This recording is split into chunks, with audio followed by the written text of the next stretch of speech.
dans cette vidéo, on va parler d'un cas particulier d'une personne avec un trouble bien particulier et on va essayer de voir ce que ça nous apprend de plus général et d'intéressant. Donc en fait c'est l'histoire d'une dame qui s'appelle BT, c'est ses initiales, on ne sait que ça sur elle. Elle est allemande, elle a 37 ans et à l'heure où commence cette histoire, elle est aveugle depuis 13 ans suite à un accident dont on ne connaît pas la nature. Donc elle a été diagnostiquée comme ayant une cécité, elle est aveugle, corticale, donc ce serait lié à une lésion dans son cerveau qu'elle a eue pendant son accident. Et après son accident, elle a perdu progressivement, c'est important, la vue.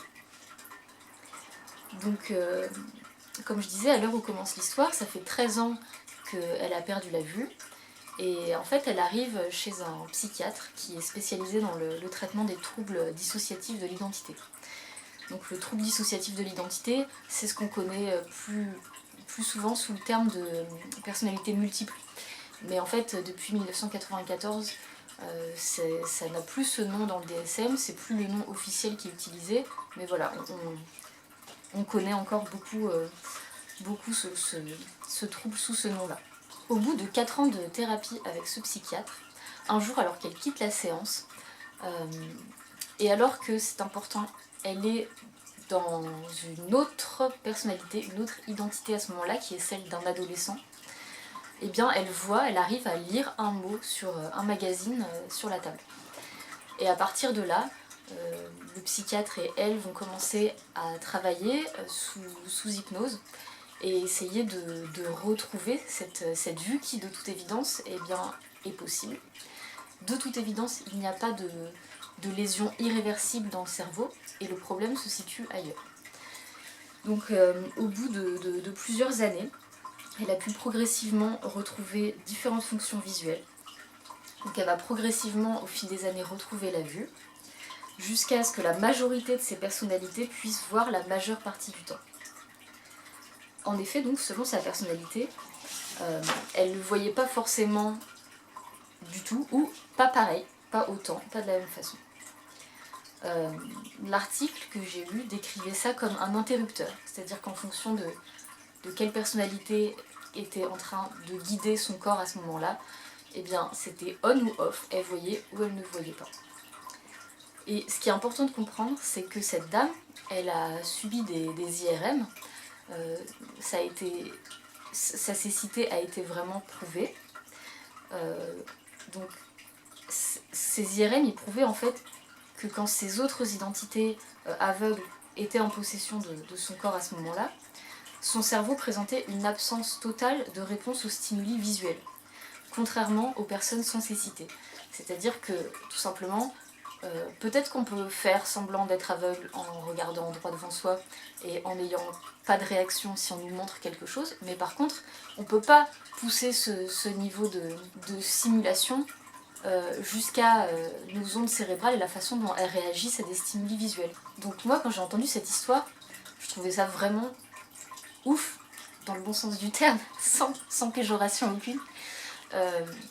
Et en fait, je suis tombée sur un autre article du New York Times, qui est là, qui date de 1988, donc c'est vieux, hein, et qui racontait par exemple que oui, c'était usuel pour des psychiatres qui travaillaient avec des personnes qui avaient un trouble dissociatif de l'identité, de voir des personnes qui, selon leur personnalité, leurs identités, avaient du diabète ou non, avaient des problèmes visuels différents, c'est-à-dire je sais pas moi, une personnalité est myope et l'autre est astigmate, et du coup les gens ils ont plusieurs lunettes et ils doivent jongler parce que voilà. Et notamment il y avait le cas d'une personne qui avait 5 identités, personnalités. En anglais, les personnes se réapproprient le terme de alter, comme un alter ego, enfin voilà, une personnalité alternative en fait, tout simplement. Et donc ces 3 personnalités, c'était une petite fille de 5 ans, une femme de 17 ans et une personne de 35 ans. Et en fait, elle avait ce qu'on appelle l'œil paresseux, c'est quelque chose de très courant chez les enfants de 5 ans justement environ, où un des yeux a une légère tendance à dévier vers le centre, et c'est pour ça parfois qu'on met sur l'autre œil un petit pansement, comme un petit pirate là. Et ce qui est intéressant, c'est que ça a été diagnostiqué dans le cadre d'une étude dans laquelle le médecin qui faisait passer les tests de vision n'était pas au courant de s'il allait rencontrer ce jour-là, à ce moment-là, des patients qui avaient un trouble dissociatif de l'identité ou non. Le cas de la personne dont je vous ai parlé avant, là, vous pourrez retrouver plus en détail la façon dont sa situation a été étudiée dans une étude qui date de 2015 et dont le titre en français serait « Vision et cécité chez une même personne pénétrée dans le système visuel ». Et en fait, ce titre, il renvoie au fait que pendant longtemps, cette dame, elle a eu le mauvais diagnostic. Si les choses s'étaient déroulées autrement dans sa vie, peut-être qu'elle serait restée aveugle toute sa vie. Et en fait, ce que sa thérapie et le fait qu'elle ait réussi à recouvrer en partie la vue nous apprend, c'est que la cécité était de cause psychogène. Ça veut dire que la cause était psychologique. Petite parenthèse ici, je me suis demandé si psychogène ça voulait dire la même chose que psychosomatique, et en fait non. Psychosomatique ça serait plutôt entre physiologique ou somatique et psychogène. Et donc psychosomatique c'est la coexistence d'une lésion organique et la présence de forts facteurs psychologiques dans la façon dont cette lésion ou ce problème organique en général a des répercussions physiques et dans le vécu de la personne. Et dans le vécu de ses symptômes en fait. Donc par exemple, si on revient au thème de la vidéo sur l'électrosensibilité, à l'heure actuelle, moi je me suis basée sur des études et des conclusions qui laissaient penser que c'était plutôt un trouble psychogène. Donc j'ai trouvé ça vraiment intéressant ce cas, et puis le fait de voir qu'en fait malgré l'aspect sensationnel de ce qui était raconté, c'était plutôt assez courant que la condition médicale et l'état physique de la personne soient dépendants de ses personnalités chez les personnes qui vivent avec un trouble dissociatif de l'identité. Et je me suis demandé ce que ça révolutionnait en fait pour la science d'avoir compris ça, d'avoir pu comprendre à quel point l'état de santé était dépendant de l'état psychologique, mais aussi de la personnalité, et le fait qu'il y ait comme un soi biologique qui corresponde à un soi identitaire, psychologique. Et du coup, j'étais presque déçue en fait de ne pas trouver des conclusions extraordinaires à ce que ça avait pu ouvrir dans le domaine de la recherche scientifique, de découvrir ça.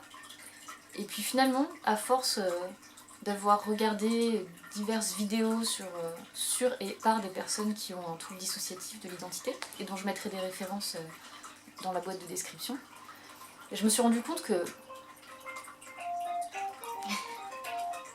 Imprévu du direct.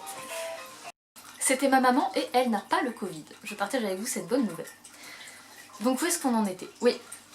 Donc j'étais presque déçue en fait de ne pas trouver de révélations extraordinaires sur qu'est-ce que ça avait pu faire avancer dans la science. Et en fait j'ai regardé pas mal de vidéos de personnes qui témoignaient du fait de vivre avec un trouble dissociatif de l'identité. Et il y a tellement de stigmates encore par rapport à ce trouble-là, et surtout aussi tellement de scepticisme, parce que par exemple la schizophrénie, on sait c'est une maladie qui véhicule beaucoup de représentations négatives, beaucoup de peur, mais pour autant on ne questionne plus vraiment à l'heure actuelle la véracité de ce trouble-là, alors que le côté un peu extraordinaire du trouble dissociatif de l'identité et des personnalités multiples, ça fait que la réalité de ce que vivent ces gens est encore questionnée. Et pourtant, on dit qu'il y a autant de personnes qui vivent avec ce trouble que de personnes qui ont les cheveux roux. Et comme je l'ai dit, ce trouble est bien recensé officiellement dans le DSM, qui fait office de manuel diagnostic international, depuis 1994, soit 26 ans. Et depuis 26 ans, il n'y a pas eu énormément de recherches. Et depuis 26 ans, il n'y a pas eu énormément de personnes qui se sont spécialisées dans le suivi de ces patients-là. Donc en fait, si grâce à cette vidéo et si grâce à l'histoire de cette personne allemande qui a recouvré la vue, j'ai pu contribuer d'une façon ou d'une autre à réaffirmer l'existence et de cette condition, et c'est déjà pas mal et je suis contente.